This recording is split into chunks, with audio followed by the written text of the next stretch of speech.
10 factors that motivate painting all the time. 1 factor. Ask yourself the question, what do you need this for? What goal are you trying to achieve? You need to be clear for yourself the reason. Why do I need and want to draw every day? There is an unspoken rule between the terms should and want. To elevate drawing into a habit, you have to approach it not with the concept of should, but with the concept of want. In this way, you will force yourself to act not because you have to, but because you want to. There may be many reasons for following such a rule. For example, you want to go somewhere, you want to draw better for yourself, you want to become a professional, you want to feel that you are developing. These are the most popular reasons why people start painting all the time. Factor 2. Try to treat it like a meal. That is, just like you do household things every day, there should be 15 to 20 minutes in your schedule for sketching. And there isn't a single person on earth who, at any level of busyness, can't set aside those 20 minutes for themselves. When people say, "I'm busy and I don't have time," it's not true, it's an excuse for yourself.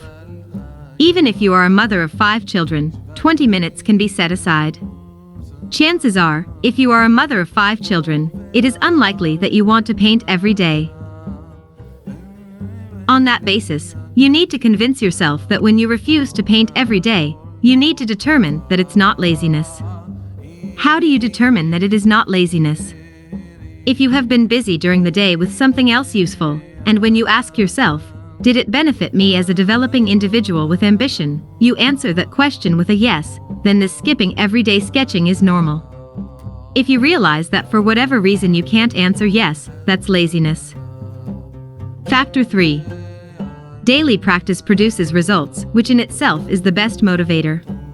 Even if you do it through I don't want to and through force, you will have an experience with it. This is the most obvious reason I paint every day. Looking through all the work I drew during this period when I didn't want to draw, I realized that yes, it has made a difference. You will be motivated by your own growth. This is the loudest and brightest motivator. When a person goes to school, to an institute, to work, and so on, he does not always want to. He may have many reasons for this, and some of them may be really weighty, but the person goes on. For example, many people hated algebra, and did not understand why it was necessary, they studied it through sheer force.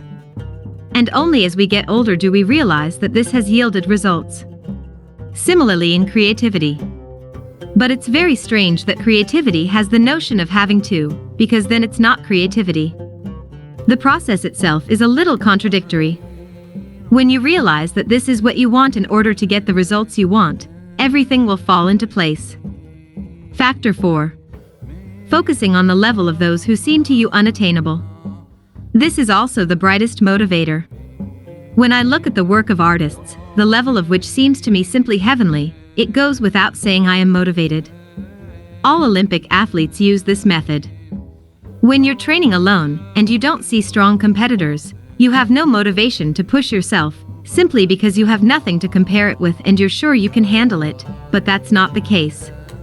When you see that your rival overtakes you on the track, you try to squeeze even more, although before you thought that you were squeezing out the maximum. This method of squeezing out the maximum eventually gives excellent results. It's the same reason they put a loser and an Ottlichnik at the same desk at school.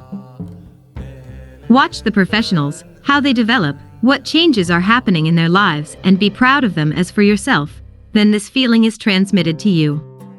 That should be the impetus for action. I want to do the same. I can do cool if I put some effort into it. Factor 5. Trying new materials. In the age of the internet, there is absolutely no problem with new materials. Now everything can be ordered. And for me it's the opposite. I even like ordering, because you don't know what will come to you, and it's very interesting and curious how it will look like, how it will be in tactile terms, that is by feeling, to touch, feel, smell. For me, unpacking in general is a separate buzz, so I really love to order. And if your city does not have some materials, order them online. In addition, while you wait, the wait will accumulate in you a dose of inspiration, which is inherent in getting new things, and this does not necessarily apply to creativity and creative materials.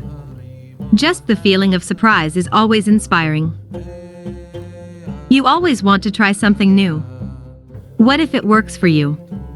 What if you order acrylic and you've never worked with it, and you like the material? You'll want to try different techniques with this paint, which gives a great experience.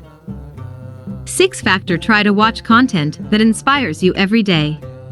Adjust their subscriptions and feeds, add professionals to it. There's not much to comment on here. Just reconsider your feed, what kind of content you have more of, adjust your interests in that direction. Subscribe to those who inspire and motivate you. It's no secret that we spend a lot of time on social media. Even if we're not particularly engaged in it, we don't blog regularly, we're still constantly hooked on it.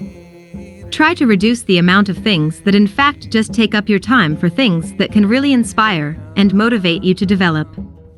At one time, I was subscribed to a very large number of publishers. And at some point I realized that I was scrolling through them without even paying attention. I was wasting my very time scrolling through them. And I started to wonder, why do I need them? I realized that there were far fewer things that really stirred any emotion in me. And when you start looking for new people for yourself, you're unnoticeably motivated by these people, because there are so many talented people around. They may not necessarily be artists, but different creative, interesting people with goals and ambitions. Factor 7. Read and take part in something creative. Poker is more fun to play for money, right? Winning creates excitement. The same goes for creative activities. When contests and challenges are rewarding, it's even more motivating than just a dry chore. So if you see contests and events being held somewhere that you can attend and participate in, don't skip them. The very fact of participation will give you some experience, and, on top of everything else, you'll look at the work of other participants and make some conclusions for yourself. If you win, it's a great motivator to keep going. Try to be more active, even if you're an introvert. A lot of events are held online, so you do not even have to communicate with people, but just do your work, take part, and see what happens. Factor 8. Share your work and drawings. Support is always the best motivator. If you haven't yet set up an account on sites and social networks where you can share your work, I strongly suggest you do so. When you realize that someone cares about your creativity and hobby, this will begin to motivate you. If you are going to be supported, don't be deceived and try to give thanks. And the best thanks from an artist for a good review is, of course, the next job. So if you start sharing your work, take a little more time and share your work more often. You have to have a drawing to post something, and that, again, motivates you to draw. Factor 9. Try to communicate with people who you think have already succeeded and learn from their experiences. Because people who have achieved certain results have usually already eaten a dog, and these people can give you advice. Of course, not all successful people are willing to share their secrets, but if you are brave enough, it won't kill you to ask. There are times when a person doesn't have time or possibility to answer you, and most likely you are not alone, but if they do answer you, then the very fact that they are interested in you, in your questions and problems and answer is inspiring. This doesn't just apply to the internet. Communicate in the real world too. Try to step out of your comfort zone if you're not a communicative person and ask.